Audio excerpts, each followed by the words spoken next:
কে কে কে ওখানে? কে ওখানে? কে ওখানে?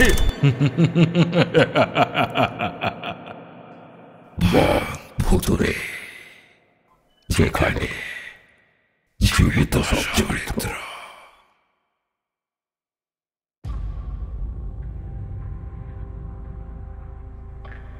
পাহাড়ের কোলে এক পুরনো ব্যাংক, যেখানে দিনের আলো নিভে আসার পরই শুরু হয় এক অবর্ণনীয় রহস্য। নতুন কর্মচারীরা আসার পর রাতের অন্ধকারে তাদের সাথে ঘটে কিছু ভয়ঙ্কর ঘটনা। কেউ কেউ ফিরে আসে, আর যারা আসে না, পরের দিন তাদের মৃতদেহ পড়ে থাকে অর্ধনগ্ন অবস্থায়। ব্যাংকের চারপাশে ঘিরে আছে এক অদৃশ্য আতঙ্ক, যা দিনের পর দিন আরো গভীর হয়ে ওঠে।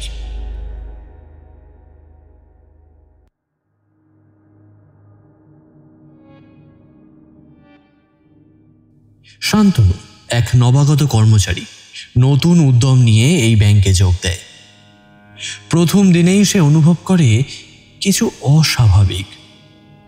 প্রথমে ছোটখাটো অস্তিত্ব, তারপর যেন এক অদ্ভুত শীতলতা তাকে ঘিরে ধরে।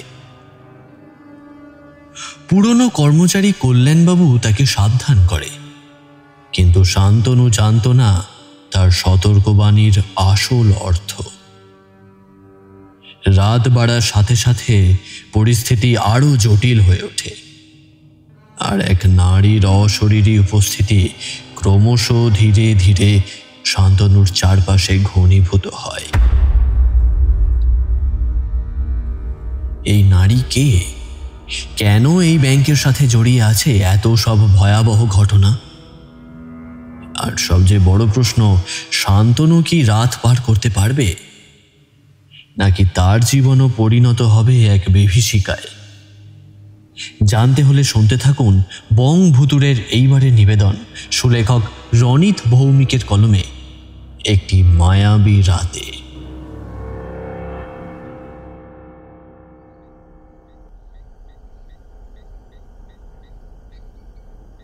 রাত তখন 2টো। বাইরে কনকনে শীত, অথচ শরীরে ঘাম দিচ্ছে। কিছুতেই কল্যাণবাবুর ঘুম আসছে না। এই নিয়ে প্রায় 4টে রাত তাকে ম্যানেজারের রুমে শুয়ে কাটাতে হচ্ছে। পাহাড়ি অঞ্চলে ব্যাংকের কাজে এসে এক প্রকার সে ফেঁসে গেছে বললেই চলে। এদিকে কত কিছুই না ভেবে এসেছিল। যাই হোক, ঘুটঘুটে অন্ধকারে নতুন মোমবাতিটা সে জ্বালাতে যাবে, এমন সময় হঠাৎ কানে এলো এক কণ্ঠস্বর।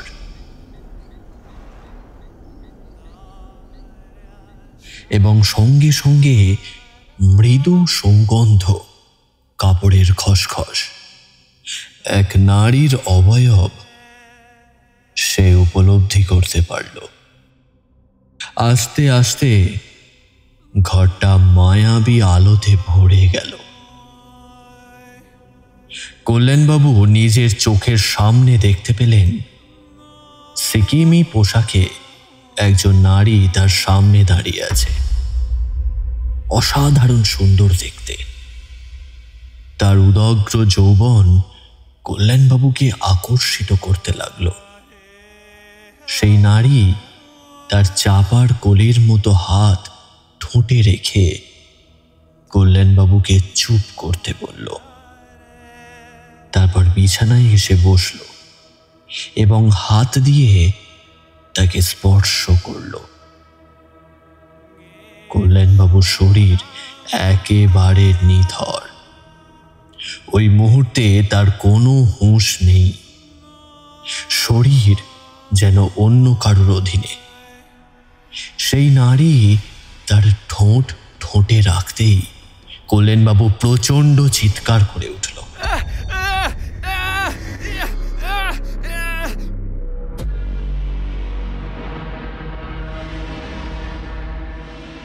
রাতের অন্ধকার কেটে যাওয়ার পর সকালে ব্যাংকের সাফাই কর্মী রাজু গেট খুলে ভিতর থেকে কল্যাণবাবুর অর্ধনগ্ন মৃতদেহটা উদ্ধার করে বাইরে নিয়ে আসে।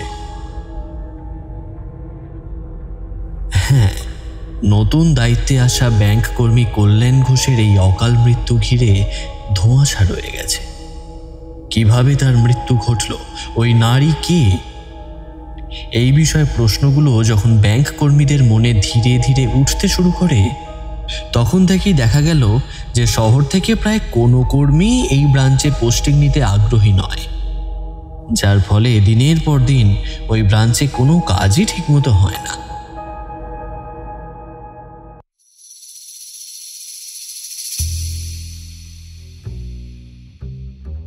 সময়টা ইদানিং খুব একটা ভালো যাচ্ছে না। কলেজ পাশ করেছি প্রায় 7-8 মাস হয়ে গেল, তবুও একটা চাকরি জুটল না। আবারও চাকরির পরীক্ষা দিয়ে সবে বাড়ি ফিরেছি, জানি এটাও বৃথা যাবে। কিন্তু দিন 7-8 মধ্যেই হঠাৎ একটা ফোন কল যেন আমার কপাল বদলে দিল। রাষ্ট্রায়ত্ত ব্যাংকে চাকরি পাবো সেটা আমি স্বপ্নেও ভাবতে পারিনি। বাবা তো শুনেই বলে দিল, ভম্বল, এই চাকরিটা আবার ভুয়ো নয় তো? আজকাল যা হচ্ছে চারিদিকে, একটু চোখ কান খোলা রেখে সব কিছু জেনে নিয়ে তবেই 21 বাবা, নচেত নয়। হ্যাঁ, ভম্বল আমার ডাকনাম হলেও বাপ মায়ের দেওয়া ভালো নাম হচ্ছে শান্তনু হালদার। বারাসাতের বাসিন্দা আমি। বাবা সাধারণ একটা সরকারি চাকরি করে এবং পরিবার বলতে শুধুই 3 জন, অর্থাৎ আমি, বাবা আর মা। সুতরাং মধ্যবিত্ত পরিবারের ছেলে বলেই হয়তো বাবা মায়ের এই চিন্তাটা স্বাভাবিক। সকালের পাওয়া খবরটা বাবা মায়ের শোনা হয়ে গেলেও রাতে খাওয়ার সময় মা বলে উঠল, আমাদের দুশ্চিন্তায় পেলে অত দূরে চাকরি করতে যাওয়ার দরকার নেই তোর বাবা, তার চেয়ে ভালো তুই এখানেই চেষ্টা কর। মায়ের কথার প্রেক্ষিতে বাবাকে তখন বলতে শুনলাম, আরে পাগল হলে নাকি? এই মন্দার বাজারে ছেলে এখন চাকরি পেয়েছে, তাও আবার ব্যাংকে। সুতরাং কাছে দূরে ভেবে এখন কোনো লাভ নেই, ভম্বলকে এগিয়ে যেতে দাও। হ্যাঁ, ব্যাংকে চাকরি পেলেও আমাকে কিন্তু এই শহর ছেড়ে প্রথম কয়েক মাস নিউ জলপাইগুড়িতেই থাকতে হবে, ওই যাকে বলে প্রবেশন পিরিয়ড। আর সেই নিয়ে তখন বাবা মায়ের মধ্যে এক বিস্তর বাদানুবাদ বেঁধে গেল। একদিকে বাবা চায় আমি নিজের স্বপ্নের লক্ষ্যে এগিয়ে চলি, আর অপরদিকে মা চায় তার একমাত্র ছেলে যেন এই শহরে তার কাছে থেকেই চাকরি করে। আসলে না মা না আমি কেউই একে অপরকে ছেড়ে কখনো থাকিনি। আর তাই যখন চাকরি পাওয়া মাত্রই আমাকে শহর ছেড়ে নিউ জলপাইগুড়িতে যেতে হচ্ছে সে শুনল, তখন তার দুশ্চিন্তার আর শেষ নেই। তা কবে যাওয়া? কিছু ঠিক হয়েছে ভম্বল? খেতে খেতে বাবার এই প্রশ্নের উত্তরে আমি বললাম, হ্যাঁ, না মানে ওই আগামী সপ্তাহে মঙ্গলবারের মধ্যে পৌঁছে যেতে হবে, ওইটুকুই জানিয়েছে। তাহলে তো হাতে বেশি সময় নেই, এর মধ্যেই তোকে সবকিছু ভালো করে গুছিয়ে দিতে হবে। উত্তরবঙ্গের দিকে তো তুই আগে কখনো এতদিন থাকিসনি। প্রথম একটু অসুবিধা হবে জানি, কিন্তু একদম ঘাবড়াবি না। বাবার কথায় লক্ষ্য করলাম তার মনেও আমাকে নিয়ে সামান্য হলেও চিন্তা রয়েছে। তবে মায়ের মতো তাকে ওইভাবে আমাদের সামনে সেটা সরাসরিভাবে প্রকাশ করতে দেখলাম না। আসলে আমি এখানকার আদব কায়দায় মানুষ, তাই সেই অর্থে কখনো উত্তরবঙ্গের পরিবেশ পরিস্থিতির গন্ধ গায়ে মাখার সুযোগ পাইনি। অতএব যখন জানতে পারলাম যে আমাকে নিউ জলপাইগুড়ির ব্রাঞ্চে প্রবেশন পিরিয়ড কাটাতে পাঠানো হবে, তখন সেই লোভ আর সামলাতে পারিনি। কারণ উত্তরবঙ্গ মানেই হলো জঙ্গল আর পাহাড়, যার মাঝে রয়েছে চা বাগান, যেখানে হারিয়ে যেতে চায় মন। চা বাগানের মাধুর্য যে কতটা সুন্দর সেটা ওখানে গেলেই একমাত্র বোঝা সম্ভব, আলাদা করে আর বলতে হয় না। এদিকে দেখতে দেখতে ঘড়ির কাঁটাটা এত দ্রুততার সঙ্গে ঘুরতে লাগলো যে কখন আমার যাওয়ার দিনটা চলে এলো তা বুঝতেই পারিনি। বাবা মাকেই শহরে রেখে আমি শিয়ালদা থেকে ট্রেনে সোজা নিজের গন্তব্যের উদ্দেশ্যে রওনা দিলাম। নিউ জলপাইগুড়ি পৌঁছানো মাত্রই কয়েকদিনের মধ্যে আমাকে ডেকে ম্যানেজার বাবু বললেন, শান্তনু, একটা কাজ করো, 7 দিনের জন্য তুমি গ্যাংটক চলে যাও। তোমাকে অফিসের কাজ করতে হবে না, খালি কিছু লোকের সঙ্গে দেখা করবে এবং ব্যাংকের অ্যাকাউন্ট খোলার জন্য সবাই একটুখানি অ্যাপ্রোচ করবে আর কি। কথাটা শুনে আমি একেবারে অবাক হয়ে গেলাম। এ কি বলছেন উনি? নিজের মনে নিজে প্রশ্ন করে বসলাম, এদিকে অবাক চোখ নিয়ে ওনার দিকে আমাকে তাকিয়ে থাকতে দেখে ম্যানেজার বাবু ফের বললেন, কি হলো শান্তনু, কথাটা শুনে তুমি অবাক হলে নিশ্চয়ই। আসলে আমাদের ব্যাংক উত্তরবঙ্গ সহ উত্তর পূর্ব ভারতের বিভিন্ন জায়গায় ব্রাঞ্চ খুলেছে। দার্জিলিং সহ সিকিমের বহু জায়গায়ও ব্রাঞ্চ খোলা হয়েছে, আর তাই অনেক স্টাফকে সেই ব্রাঞ্চগুলোতে কয়েকদিনের জন্য পাঠানো হচ্ছে। তোমাকে তেমনই গ্যাংটকের একটা ব্রাঞ্চে রিলিভিং স্টাফ হিসেবে কদিনের জন্য পাঠানো হবে। তাছাড়া বিজনেস প্রমোশনের জন্য তোমার মতো একজন স্মার্ট স্টাফের খুবই প্রয়োজন ওখানে। কিন্তু স্যার, আমি তো ভেবেছিলাম দার্জিলিংয়ের দিকে আমার পোস্টিং হবে। না মানে তেমনই তো আপনি গতবার বলেছিলেন। কথাটা আমি বললাম কারণ নিউ জলপাইগুড়িতে এসে আমার রিজিওনাল ম্যানেজারের কাছে এক দফা ইন্টারভিউ হয়েছিল, এবং তখন ওনার কথা শুনে আমার মনে হয়েছিল যে আমার পোস্টিং খুব সম্ভবত উনি দার্জিলিংয়ের দিকেই দেবেন। যাই হোক, আমাকে মৃদুস্বরে কথাটা বলতে শুনে ম্যানেজারবাবু বলে উঠলেন, সব কি আর কথা মতো হয় শান্তনু? আমাদের কাজটাই এমন যে আজ এখানে তো কাল অন্য কোথাও। আর তাছাড়া দার্জিলিং, গ্যাংটক সব একই ধরনের। যেদিকেই তাকাবে সেদিকেই শুধু পাহাড় আর পাহাড়।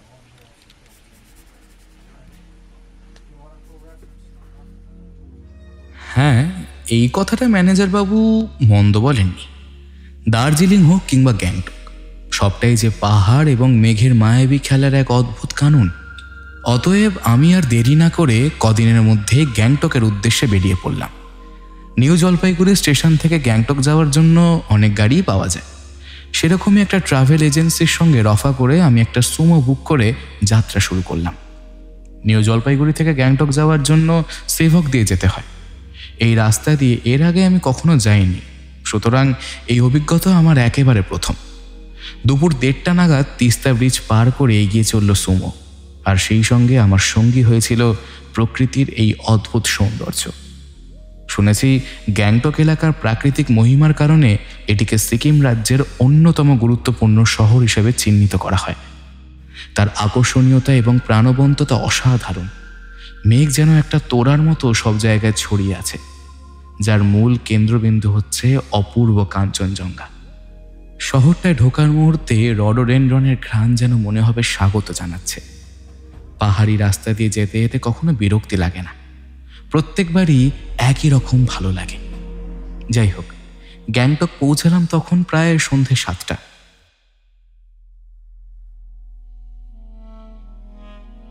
গাড়ির ভেতরে যতক্ষণ ছিলাম টের পাইনি, কিন্তু গাড়ি থেকে নেমে বুঝলাম বাইরে বেশ ঠান্ডা। আমার হাতের কাছে কিছু গরম জামা কাপড় রাখা ছিল, সেগুলোর সদ্য ব্যবহার করলাম। এদিকে গ্রীষ্মকালে গ্যাংটক একেবারে গমগম করছে। ট্যুরিস্ট স্পটগুলিতে ঠিক থেকে লোক, রঙিন পোশাকে দেশি বিদেশি ট্যুরিস্টরা ঘুরে বেড়াচ্ছে। বহু নামজাদা লোক সাহেবী পোশাকে ও মহিলারা ফ্যাশন স্টেটমেন্ট হয়ে বসে আছে। আবহাওয়া খুব ভালো, বেশ ভালোই লাগছিল, কিন্তু যতক্ষণ না খবরটা পেলাম যে পোস্টিংটা আমার আসলে গ্যাংটক থেকে কিছুটা দূরত্বে অবস্থিত আরেকটি পাহাড়ি অঞ্চলে হয়েছে। বিষয়টা জানার পর আমি রাগে নিজের মনে গজরাতে রাখলাম। অবশ্য রাগে গজরানো ছাড়া আমার যে আর কিছু করার নেই। অতএব ওই রাতটা কোনো মতে লজে কাটিয়ে পরদিন সকালে বেরোনোর জন্য প্রহর গুনতে শুরু করলাম। কিন্তু সকালবেলা ঘুম ভাঙতে দেখি ঝিরঝিরে বৃষ্টি শুরু হয়েছে, ঘন কুয়াশা রয়েছে, সেই সঙ্গে কনকনে শীত। অনেক বলে কই একটা লোকাল গাড়িকে রাজি করালাম। যেখানে যাব তা প্রায় 2 ঘন্টার মতো জার্নি হবে। ভাঙা চোরা ভয়ঙ্কর রাস্তা দিয়ে আমরা চলতে শুরু করলাম। গাড়িতে জার্নিটা যে খুব কষ্টদায়ক ছিল তেমনটা বললে ভুল হবে। যদিও বা প্রথম দিকে একটু একঘেয়েমি লাগছিল, কিন্তু কিছুক্ষণ পর ওই অপরিচিত ড্রাইভারের সঙ্গে আলাপ হয়ে যাওয়ায় আমরা গল্প জুড়ে দিয়েছিলাম।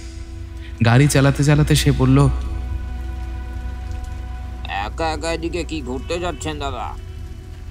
ড্রাইভারের কথার উত্তরে আমি বললাম, না না, কাজে যাচ্ছে।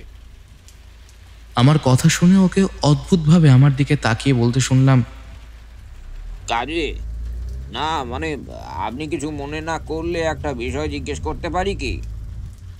ওর কথা শুনে আমি একটু অবাক হয়ে বললাম, হ্যাঁ বলো। একটু থেমে ড্রাইভার বলল, আপনি কি ব্যাংকের কর্মী? হ্যাঁ ভাই, আমি রাষ্ট্রীয় ব্যাংকের কর্মী। সবেমাত্র চাকরি পেয়েছি, আমার প্রথম পোস্টিংটাই ওখানে। উত্তরে আমি বিষয়টা খুলেই বললাম, কিন্তু আমার কথার প্রেক্ষিতে ওকে যেটা বলতে দেখলাম তা শুনে আমি একেবারে হতবাক। আপনি আর পোস্টিং পাওয়ার জায়গা পেলেন না দাদা, শেষে কিনা ওই জায়গায়? কেন বলো তো? আমার এই প্রশ্নের উত্তরে সেইভাবে ওকে তেমন কিছু বলতে দেখলাম না, কিন্তু তারপর সেই ড্রাইভার যেটা বলল তা শোনার পর আমার মনের সন্দেহ জায়গাটাই তখন স্বাভাবিক। না না, তেমন কিছু নয়। তবে আপনি এখন যাচ্ছেন যান, কিন্তু তাড়াতাড়ি বদলি নিয়ে অন্য কোথাও চলে যাবেন, কিন্তু যত দ্রুত সম্ভব বদলি নিয়ে নেবেন। বাকিটা পথ আমার মন কিছুতেই শান্ত হতে পারছিল না। মনের মধ্যে যেন কোনো এক আসন্ন বিপদের আশঙ্কা ডানা মেলছিল। সামনের সিটে বসা ড্রাইভারের ওই শেষ কথার হেঁয়ালিটা আমাকে বেশ অস্বস্তিতে ফেলে দিয়েছিল। এর মাঝেই ফগ লাইট জ্বালিয়ে অভিজ্ঞ ড্রাইভার কোনো রকমে আমাকে পৌঁছে দিল নির্ধারিত জায়গায়।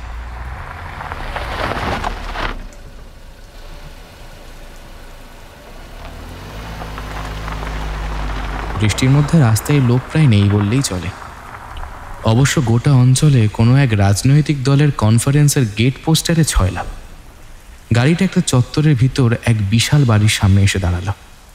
নামতে গিয়ে বুঝতে পারলাম এটাই ব্যাংকের বিল্ডিং। কাঠের সিঁড়ি দিয়ে উঠে ব্যাংকে ঢুকলাম এবং দেখি কেবল একজন ছেলে ক্যাশিয়ার আছে, আর বাদবাকি সবাই নাকি ছুটিতে। আর মাত্র একজন সাফাই কর্মচারী, রাজু। ওকে বেশ করিতকর্মা বলে মনে হলো। বন্ধ ক্যান্টিন খুলে চা এনে খাওয়ালো সে। রাজুকে একটা হোটেল ঠিক করতে বলায় সে বলল, এটাই তো মুশকিল স্যার, কনফারেন্সের জন্য সব হোটেল ভর্তি। আজ আপনাকে ব্যাংকের ভিতরেই থাকবার ব্যবস্থা করে দিচ্ছি, খাওয়া উল্টো দিকের বিহারি হোটেলে। ব্যাংকের ব্যাপারগুলো বুঝতে চেষ্টা করলাম। এই করতে করতে বিহারি হোটেল থেকে খাবার এসে গেল। যাই হোক, গরম খাবার। একটু পরে সেই সাফাই কর্মচারী রাজু কোথা থেকে যেন শোবার জিনিসপত্র সঙ্গে একটা মোমবাতি এনে বলল, ম্যানেজারের রুমে শুয়ে পড়বেন।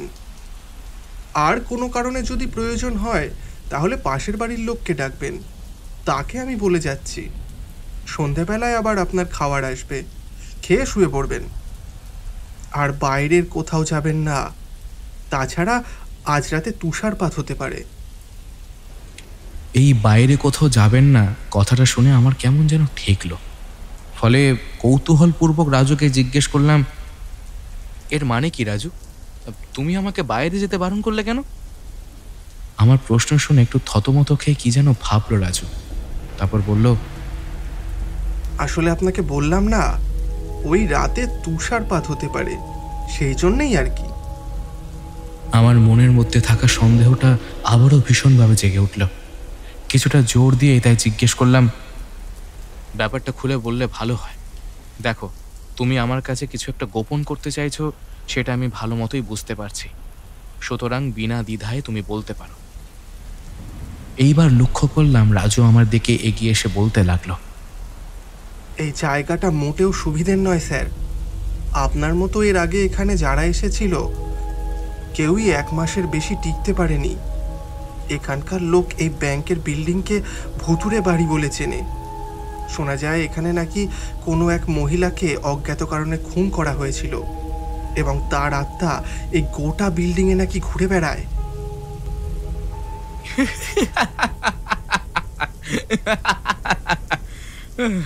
কি ভুলভাল কথা বলছো রাজু? হ্যাঁ, তুমি না আজকালকার দিনের ছেলে, তোমার মুখে এইসব আজগুবি কথা একেবারেই মানায় না। আর তাছাড়া ভূত বলে কিছু হয় না গো, তুমিও না। আমি এইসব কিছুই বিশ্বাস করি না। হ্যাঁ, ছোটবেলা থেকে তেমন ভূত পিশাচে বিশ্বাস নেই বলেই হয়তো কথাটা শোনা মাত্রই আমি হেসে উড়িয়ে দিলাম। তবে রাজুকে এর উত্তরে বেশ গম্ভীর গলায় বলতে শুনলাম, বিশ্বাসটা যে যার নিজের ওপরে স্যার। আমার কথা শুনে মজা করছেন, এটা কিন্তু বানানো গল্প নয়। আপনি শহরের লোক আছেন তাই বিশ্বাস করছেন না, তবে আমাদের এখানে যে কারোর সঙ্গে ইচ্ছা কথা বলে একবার শুনে দেখুন, সব বুঝতে পারবেন। যেমন ভগবান আছে তেমনই ভূত আছে। আপনি না মানলে আপনাকে আমি জোর করে মানাতে পারবো না। আমি চললাম স্যার, তাও যাওয়ার আগে বলে যাব, বাইরে কোথাও বেরোবেন না।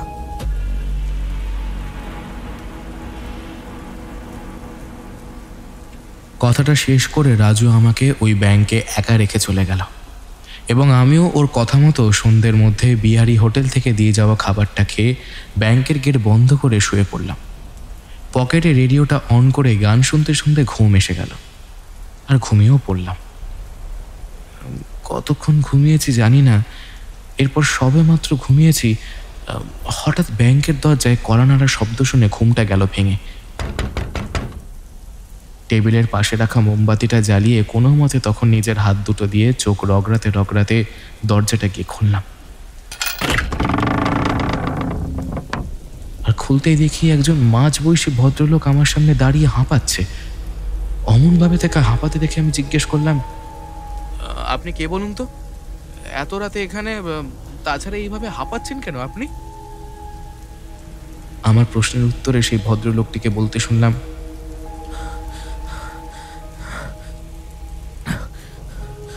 আমার নাম কল্যাণ ঘোষ, আমি এই ব্যাংকেই কর্মরত ছিলাম, কিন্তু ওই একটা রাত, জানো, ওই একটা রাত আমার সব কিছু কেড়ে নিল। মানে কর্মরত ছিলেন বলতে কি বোঝাতে চাইছেন? আমি উত্তেজিত হয়ে তাকে জিজ্ঞেস করলাম। এদিকে রাত তখন গভীর থেকে গভীর হচ্ছে। ব্যাংকের চারদিকটা একেবারে নিস্তব্ধ। কল্যাণবাবুকে লক্ষ্য করলাম, উত্তরের বদলে এসে আমার দিকে তাকিয়ে বলল, ধরে নাও তুমি যাকে দেখছো, যার কথা শুনছো, সে আসলে কোনো রক্ত মাংসের মানুষ নয়। কথাটা শোনার পর আমি একটু বিরক্তই হয়েছিলাম। অচেনা অজানা একটা লোক এত রাতে এসে এইভাবে ভুলভাল কথা বলছে ভেবে রাগে তাকে বললাম, আপনি কি পাগল নাকি নেশা করেছেন? হ্যাঁ, আমার রাগে বলা কথাটা শোনার পর তাকে ফুঁপিয়ে ফুঁপিয়ে কাঁদতে দেখলাম আমি। এই অবস্থায় কি করি তখন কিছুই মাথায় আসছিল না আমার। যাই হোক, নিজের রাগে নিয়ন্ত্রণ রেখে বললাম, কিছু মনে করবেন না, আসলে আপনি এমন কথা বলছেন যা শুনে নিজেকে ঠিক রাখতে পারিনি। যাক, আর এইসব নিয়ে কথা না বাড়িয়ে বরং আপনি ভিতরে আসুন, রাতটা আমার সঙ্গে এখানে কাটিয়ে ভোরবেলা না হয় বেরিয়ে যাবেন। তার কান্না থামার পর তাকে ভিতরে নিয়ে এলাম। আমার পাশে তখন দাঁড়িয়ে থাকা কল্যাণবাবুকে আমি কিছু জিজ্ঞেস করার আগেই সে কাঁপা কাঁপা গলায় বলে উঠল, এই যে চেয়ার টেবিলটা দেখছো, এখানে আগে আমি বসতাম, কিন্তু ওই একটা রাতের ঘটনা আমার সব কিছু শেষ করে দিল, সব কিছু। আমি বিরক্তি সহকারে বললাম, আবার শুরু করলেন? এই নাটকটা কি এবার সারা রাত চলবে নাকি কল্যাণবাবু? বিশ্বাস করবে না জানি, আমি জানি। ওই রাতে কিন্তু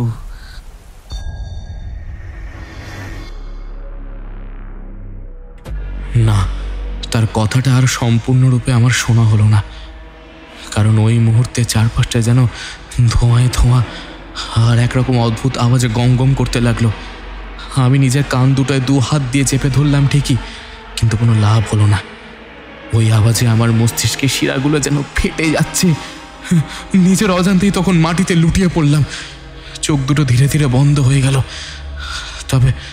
তবে জ্ঞান হারানোর ঠিক আগের মুহূর্তে যেন মনে হলো ধোঁয়ার ওপার থেকে কল্যাণবাবুর কণ্ঠস্বর আমার উদ্দেশ্যে ভেসে আসছে। সে বলছে, চলে যাও, এখানে আর এক মুহূর্তও থেকো না, চলে যাও।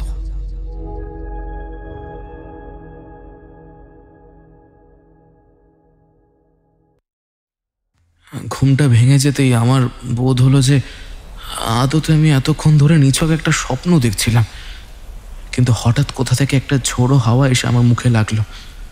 এলোমেলো হয়ে যাওয়া চুলগুলো চোখের সামনে থেকে সরাতে সরাতে আবারও সেই চেনা কণ্ঠস্বর এবং একই কথাগুলো আমার কানে ভেসে এলো, চলে যাও, এখানে আর এক মুহূর্তও থেকো না, চলে যাও। আমি চমকে উঠলাম। ওই ঘুটঘুটে অন্ধকারের মধ্যেই মোমবাতি খোঁজবার চেষ্টা করলাম, কিন্তু অন্ধকারে হাতের কাছে কিছুই পেলাম না। একটু অস্বস্তি বোধ লাগছিল। আর এরপরই ঘটল সেই ঘটনা। হ্যাঁ, মৃদু সৌগন্ধ, কাপড়ের খসখস, আর এর মধ্যে এক নারীর অবয়ব উপলব্ধি করতে পারলাম। আস্তে আস্তে ঘরটাও মায়াবী আলোতে ভরে গেল। তাতে দেখলাম সিকিমি পোশাকে একজন নারী আমার সামনে দাঁড়িয়ে আছে। অসাধারণ সুন্দর দেখতে তাকে। তার উদগ্র যৌবন আমাকে আকর্ষিত করতে লাগলো। সেই নারী তার ডান হাতের তর্জনী ঠোঁটে রেখে আমাকে চুপ করতে বলল। তারপর ধীরে ধীরে এগিয়ে এলো আমার দিকে, হাত দিয়ে স্পর্শ করলো আমাকে। আমি একদম অবশ হয়ে পড়লাম। সে তার ঠোঁটে আমার ঠোঁট রাখতেই আমি প্রচণ্ড চিৎকার করে গেটের দিকে দৌড়ালাম।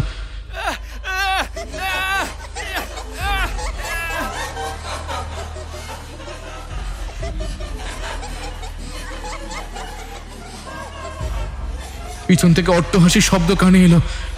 ভাবলাম আমার জীবন হয়তো শেষ। আর তখনই গেটে টর্চের আলো, সেই সঙ্গে একজনের গলার আওয়াজ শুনতে পেলাম। আমার উদ্দেশ্যে কাউকে বলতে শুনলাম, আপনি কে? আমি কাঁপতে কাঁপতে বললাম, সব বলবো, আগে গেট খুলুন। আর এই বলতে বলতেই ধপ করে কারেন্ট চলে এলো। একজন বয়স্ক লোক বললেন, আর কিছু হবে না, আপনি চাবি আনুন। কথাটা শুনে আমার বোধ হলো যে গেটের চাবিটা আমার কাছেই রয়েছে, অথচ আমি কিনা ওনাকে গেট খোলার কথা বলে যাচ্ছিলাম। যাই হোক, গেট খুলে সেই বয়স্ক লোকটি আমাকে ওনার বাড়িতে নিয়ে গেলেন এবং পরদিন সকালে চা খাওয়ার সময় ওনাকে আমি জিজ্ঞেস করলাম, আচ্ছা, এখানে এত কিছু ঘটে অথচ ব্যাংক কর্তৃপক্ষ জানে না? ওরা তো অন্য জায়গায় ব্যাংকটা করতে পারে। আপনি তো আমাকে হাসালেন মশাই। হ্যাঁ, তা কতদিন হলো চাকরি করছেন? সেই বয়স্ক লোকটির কথার উত্তরে বললাম, এটাই আমার প্রথম চাকরি, সবে জয়েন করে এখানে এসেছি। আপনি আর চাকরি করার জায়গা পেলেন না, শেষমেশ এখানেই আসতে হলো? এই কথার উত্তরে ওনাকে বললাম, আগে জানলে কি আর আসতাম বলুন। অবশ্য গতকাল রাজু আমাকে এর একটা আভাস দিয়েছিল এবং তারও আগে আমার সেই ড্রাইভার, কিন্তু আমি অতটা গুরুত্ব দিইনি। আমার কথা শেষ হতেই সেই বয়স্ক লোকটিকে বলতে দেখলাম, ব্যাপারটা আমি এইবার বুঝলাম। আচ্ছা ভাই, আমি তোমাকে তুমি করেই বলছি, কারণ তুমি আমার থেকে বয়সে অনেক ছোট। আসলে ব্যাংকে তেমন ক্রেতা না হলে যা হয় আর কি, সেটাই হয়েছে এখানে। এই ব্রাঞ্চকে ব্যাংক কর্তৃপক্ষ খুব একটা গুরুত্ব দেয় না আসলে। কথাটা শুনে আমি একটু আশ্চর্য হয়েছিলাম ঠিকই, তবে এখানকার মূল কাহিনীটা জানার আগ্রহ প্রকাশ করলাম। উনি আমার আগ্রহ দেখে তখন আমায় সবটা খুলেই বললেন। আমার পরিবার এখানে 50 দশকের শুরুতে আসে। এই বাড়িটা একজন সিকিমিজ অভিজাতের বাড়ি ছিল আসলে। নিয়ম অনুসারে পরিবারের কন্যা যদি বড় হতো তবে বিয়ে করতে পারতো না। সেই রকমই আজ থেকে 100 বছর আগে ওই পরিবারের কোনো এক বড় কন্যা ভ্রষ্ট এবং অন্তঃসত্ত্বা হয়ে পড়ে। পরিবারের কলঙ্কের হাত থেকে রক্ষা পাওয়ার জন্য তাকে হত্যা করা হয় এবং এই বাড়ির ভেতরেই পুঁতে দেওয়া হয়েছিল তাকে। আমি কথাটা শুনে চমকে উঠলাম। হ্যাঁ, বলেন কি, এমন কাজ এখানে ঘটেছিল? আমার কথা শুনে উনি ফের বললেন, হ্যাঁ, তা নয়তো কি। এরপর থেকে এই বাড়িতে অনেক ভৌতিক ঘটনা ঘটতে থাকে। ভয় পেয়ে সেই পরিবার এখান থেকে চলে যায়। বাড়িটা অব্যবহার্য হয়ে পড়ে থাকে এখানে। 50 দশকে আমার পরিবার এই জায়গাটা কিনে নিল, বাড়িটাতে আর থাকতে পারেনি। পেছনে এই স্থানে বাড়ি বানায় এবং কয়েক মাস আগে ব্যাংকের এই বিল্ডিংটা ভাড়ায় নেয়। তবে এই ব্যাংকে আজ অবধি কেউ 1 সপ্তাহের বেশি থাকতে পারেনি। সবাই ঘটনা শোনা মাত্র লোটা কম্বল গুছিয়ে ফিরে যেত, আর নয়তো চাকরি ছেড়ে দিত। আর যারা এই দুটোর মধ্যে কোনোটাই করতো না, তাদের মৃতদেহগুলো শ্মশানে দাহ কার্যের জন্য নিয়ে যাওয়া হয়েছে। শেষের এই কথাটা শোনা মাত্রই আমি বলে উঠলাম, আচ্ছা, এখানে কি কল্যাণ ঘোষ নামের কেউ ব্যাংকে চাকরি করতেন? আমার কথার উত্তর উনি বললেন, হ্যাঁ করতেন, কিন্তু দুর্ভাগ্যজনক বিষয় যে উনি এমন এক রাতে ব্যাংকের মধ্যে থাকাকালীন মারা যান। সকালে ব্যাংকের সাফাই কর্মী রাজু গেট খুলে যখন ঢোকে তখন সেই কল্যাণবাবুর অর্ধনগ্ন মৃতদেহটা উদ্ধার করে বাইরে নিয়ে আসে। ব্যাংক কর্মীদের মধ্যে কল্যাণবাবুর মৃত্যু ঘিরে ধোঁয়াশা থাকলেও আমরা নিশ্চিত যে ওনার মৃত্যু ওই অশরীরী আত্মার কারণেই ঘটেছিল। একটু থেমে উনি ফের বললেন, কিন্তু কিন্তু তুমি ওনার বিষয়ে এত কিছু জানলে কিভাবে? আমি তারপর গত রাতে আমার সঙ্গে ঘটা কল্যাণবাবুর বিষয়টাও ওনার কাছে খুলে বললাম, এবং ঘটনাটা শোনার পর আমাকে অনেকক্ষণ চুপ করে বসে থাকতে দেখে সেই বয়স্ক লোকটি নিজে থেকেই বললেন, তুমি খুব তাড়াতাড়ি এখান থেকে অন্য কোথাও ট্রান্সফার নিয়ে চলে যাও, এখানে বেশি দিন থেকো না তুমি। হ্যাঁ দেখি, ম্যানেজারের সঙ্গে আগে কথা বলতে হবে। দুপুরের দিকে উনি ফোন করে একটা হোটেলে আমার থাকার ব্যবস্থা করে দিলেন। আমি ওনাকে সাহায্যের জন্য ধন্যবাদ জানিয়ে সেই হোটেলে চলে গেলাম, এবং তারপর যতদিন ওখানে ছিলাম একদিনও আর আমি কল্যাণবাবুর উপস্থিতি টের পাইনি। আমি প্রতিদিন ব্যাংকের ওই স্থানে ধূপধুনো দিয়ে গেছি। পরবর্তীকালে শুনেছি যে ওই বাড়িটা রিপেয়ারিংয়ের সময় মাটি খুঁড়তেই একটা কঙ্কাল উদ্ধার হয়েছিল।